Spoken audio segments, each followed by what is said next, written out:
and that's why we're here today. Now, let me now turn to the designee for the ranking member. Sir, the floor is yours. Thank you, Mr. Chairman. We're here today really at what can only be considered Act Two of the Democrats' political theater regarding the events at Lafayette Square. Even just the nature of today's title, that somehow the U.S. Park Police attacked peaceful protesters, is ludicrous. The assertion that these were peaceful protests is completely ignoring the facts. We know that there were acts of arson, there was vandalism, there were assaults on police officers in the days leading up to June 1st. This is even acknowledged by the Democrats' second panel witness in his written testimony, which states that the witness learned that federal law enforcement officers from Park Police and U.S. Secret Service had sustained injuries.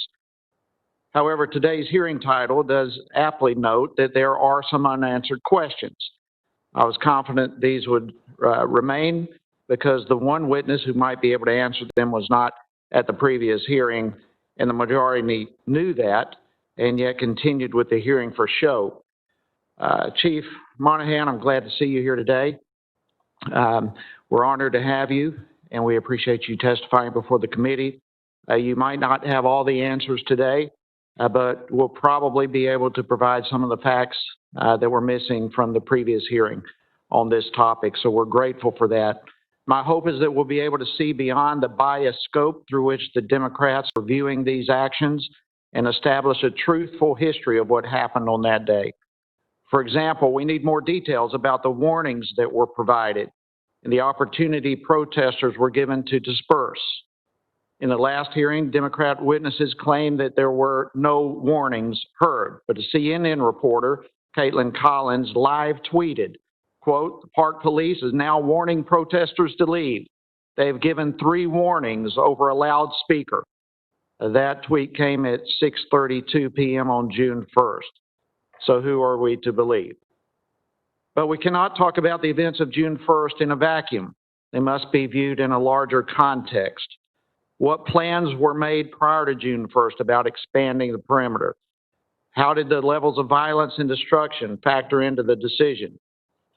We should also compare the scenarios of Lafayette Park to other protests that have occurred in the city.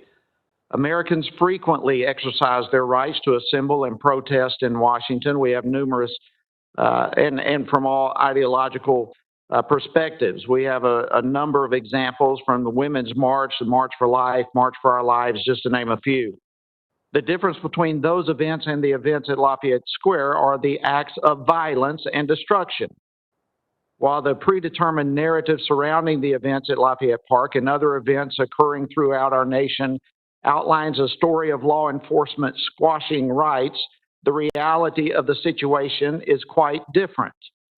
In this case and in others, law enforcement agents acted to secure an area and restore peace, taking reactive measures after acts of violence and destruction. The provokers, the true culprits responsible for thwarting peaceful protests, are the vandals and the rioters. Bad actors have hijacked an important national conversation to push their agenda of violence and disorder. If we're looking to lay blame, those are the individuals you should cast as the villains in this plot, those who ignored the law and created an unsafe environment for peaceful protesters and law enforcement alike.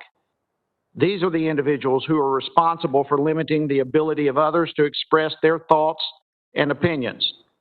Although I do not believe this is the closing act of this political drama, perhaps this is the storyline's plot twist where this committee focuses on facts instead of political points. And maybe, just maybe, we'll get to the truths about the realities facing the men and women who serve our communities as law enforcement officers and answer questions about the decisions that were made on June 1st. With that, Mr. Chairman, I'll yield.